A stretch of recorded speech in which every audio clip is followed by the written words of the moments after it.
period of time till they decide as to where these proceedings would take place. And secondly, in the meanwhile, there is no justification for them to apprehend and to arrest Mr. Imran Khan and Mr. Shah Mahmood Qureshi in this case.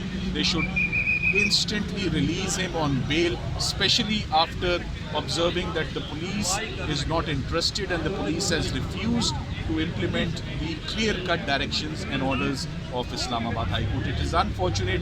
I see Islamabad as a very peaceful city.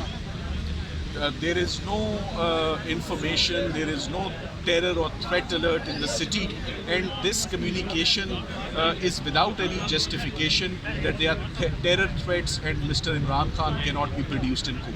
He was appearing in the courts regularly for over 14 months and no untoward incident had taken place in those 14 months. This is state responsibility, duty of the state to arrest and to produce in the court so that proper adjudication can take place. Unfortunate day, I would say, but we are hoping and expecting an order from the court where we have appeared. I think there would be strict action against the police authorities for not implementing and carrying out the orders of this court. Thank you. Barrister Salman, putting the court order aside, what do you think? That is the last question. Barrister Salman Sir, मेरी एक अगली court में पेशी शुरू होगी. मैंने आपको